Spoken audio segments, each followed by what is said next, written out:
Shalom. First and foremost, I want to give all honor, glory, and praise to Yahweh, Bahashem, Yahweh Shai, Bahashem, Rakah Kwadash. Double honors to the elders of Great Millstone, and peace and salutation to the brother that doing his work in truth and sincerity. And now we're going to jump right into the lesson. This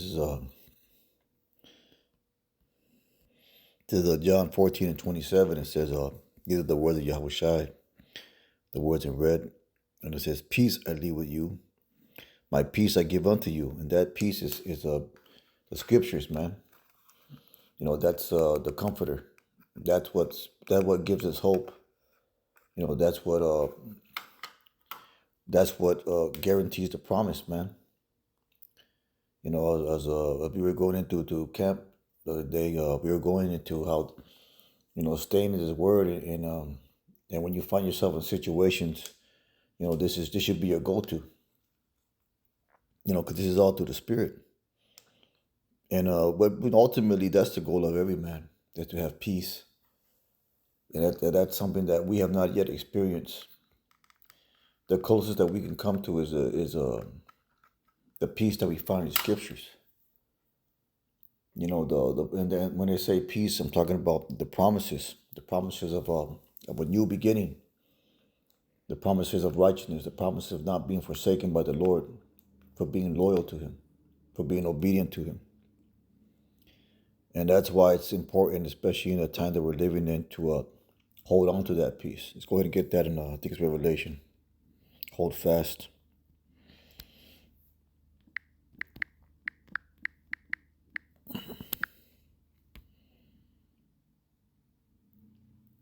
Yeah, it's just Revelation. Well, all these are pretty good. Let's get this one. Revelation 2 and 5. With that which ye have, and what we have, the truth. And the truth is something that you're gonna fight for every day, man.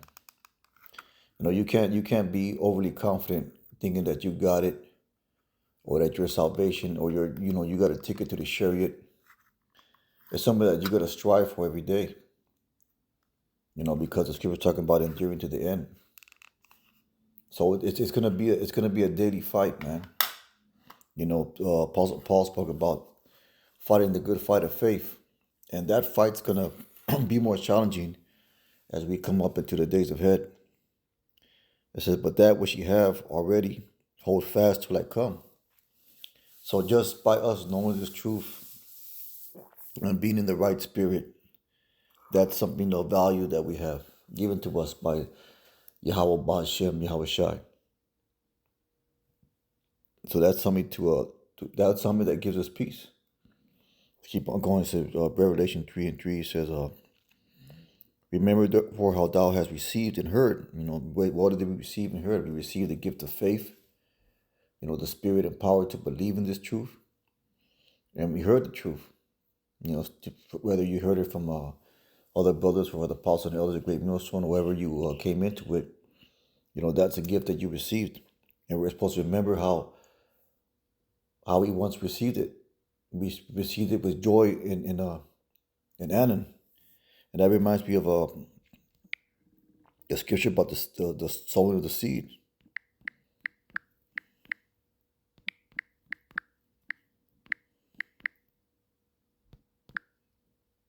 This is Matthew 13, and we'll start at verse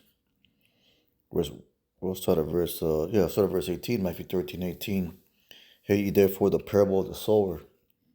When anyone heareth the word of the kingdom, understandeth it not, then cometh the wicked one and catches away that which is sown in his heart, that which receives seed by the wayside. Here's the point I want to get. So, but he that receives the seed into stony places, the same as he that heareth the word, and in joy receive it. So that's everybody's experience. You know, when we first hear this word, we receive it with and enjoy. Let's go ahead and get that word. And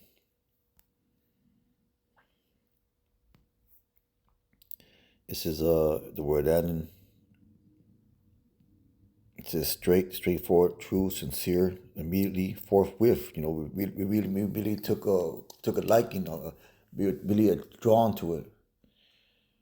We were immediately vibe with it, man, and agreed with it. It said, was adding in joy, he receives it. We saw it as good news for what it was. This is the point here. This goes back to holding fast to your crown, holding fast what you have. Matthew 13:21, yet he has no root in himself. And why will a man have no root in himself? Because it could be that he wasn't sincere to begin with, or he doesn't ground himself and stabilize himself on a firm foundation or this word. It said, but dearest for a while, for when tribulation or persecution arises because of the word, by and by he is offended. And these are scriptures that we're gonna encounter in the days coming. The Lord is sifting. The end of this age comes, so the sifting is going to come. And those that the Lord has found lukewarm or undesirable, are those going to be cast, or those men are going to be casted out. Because it's going to be a trying of faith of the elect and of men that are unworthy. It says, has he not root in himself?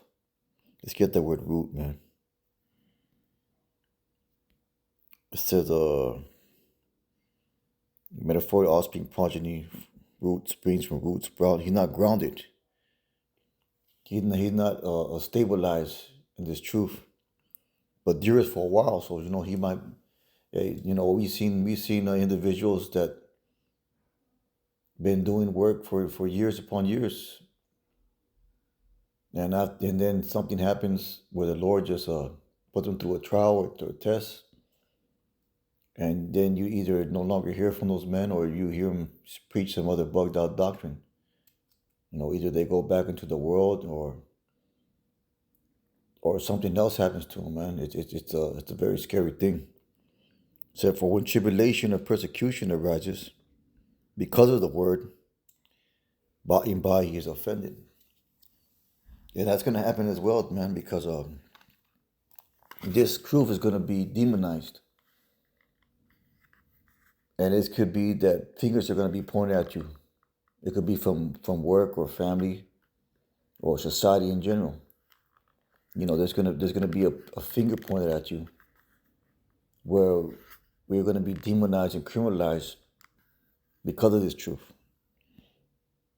It says, he also that receives seed among the thorns is he that hears the word, and the care of this world and the deceitfulness of riches choke the word and become unfruitful. The care of this world and the deceitfulness of riches. The scriptures talk about not entangling yourself in the affairs of this life. And there's some things that brothers don't want to give up or forsake.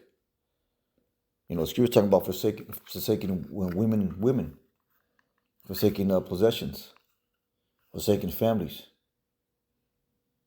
And then there's some things that certain men they don't want to forsake, man. They want to hold on to those things. When you examine it, the Lord took those things away from you because it wasn't to your benefit. It wasn't to you bringing forth fruit in His truth. It says, he also received the word. He received seed among thorns, the seed that hears the word, and the care of this world, and the deceitfulness of riches choke the word and become unfruitful. We've seen that happen as well, man. Men just they gradually just teeter-totter off. The excuses are more often there's rebellion. There's just a going off, man. Little by little, the Lord just starts taking away the spirit from them, and that's a scary thing as well. So, but he that receives seed into the good ground is he that hears the word and understandeth it, which also bears fruit. Because the scripture is talking about the axe being to the root. Let's go ahead and get that. Because it's talking about being unfruitful. It says, now also the axe is laid into the root of the trees. The foundation was weak.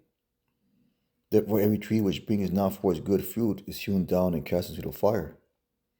That's ultimately what's going to happen to these individuals, these men. Let's go get another scripture.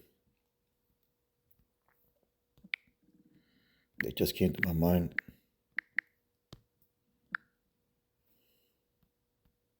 It's going back to talking about John. Slock is John 15:1. It says, "I am the true vine, and my Father is the husbandman." This is speaking. This is Yahweh Shai speaking. Every branch in me that bears not fruit, he taketh away. And every branch that bears fruit, he purges it. See, so those that don't bring forth works, the Lord's going to consider you useless, and basically you're just going to get replaced. We've seen that, time and time again in the scriptures where the Lord, he takes out certain people in certain positions and puts another man there that's more pleasing to the Lord. That's why you got to examine yourself, man. Now, nobody's perfect and we're prone to make mistakes, but to the best ability, you gotta bear fruit still, man. So every branch in me that bears not fruit, he takes away. Every branch that bears fruit, he purges it to bring forth more fruit. See, so that's part of going through different bullshit that we go through, is to for us to stabilize and ground ourselves in this truth, and to give us more faith or confidence. And also that bears fruit. It says, "Now you are clean to the words which I have spoken unto you. Abide in me and I in you, as a branch cannot bear fruit of itself, except and abide in the vine." And who's the vine? Once again, Yahweh Shai is the true vine. No more can ye, except ye abide in me. And he said it right there, "I am the vine, ye are the branches. He that abides in me, and I in him, the same bringeth forth much fruit. Without me ye can do nothing." And this is the point. "If a man abide not in me, he is cast forth as a branch, and is withered, and men gathers them and cast them into the fire, and they are burned." So there's a constant sifting going on, man. That's what's important to ultimately it's on you.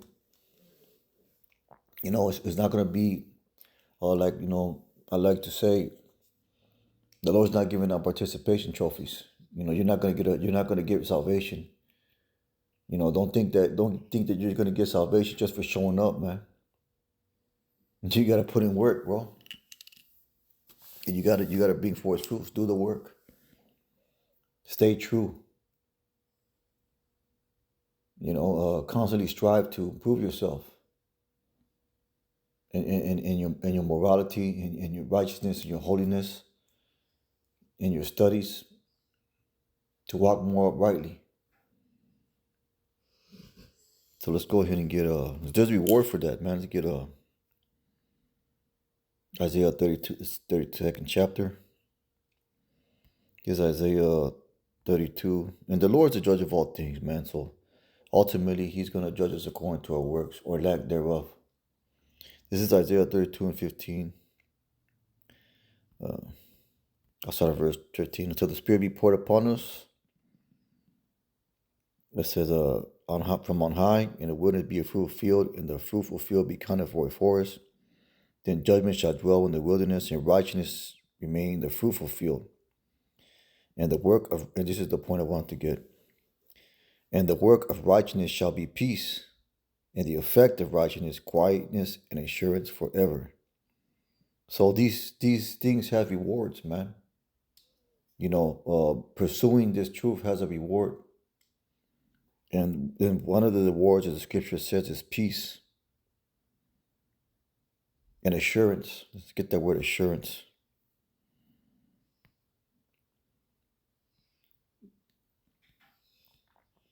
Security, safety. And that's going to be the valuable commodity in the times ahead. So you got to strive for those things, man. Just get John 16:33. We'll close it on that. I pretty much made the point.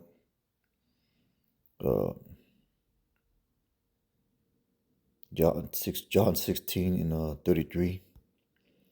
It says, "These things have I spoken unto you, that ye may have peace. In the world you shall have tribulation." So there's a warning. We're gonna have tribulation. We're gonna have hard times. We're gonna have periods and seasons of going through it.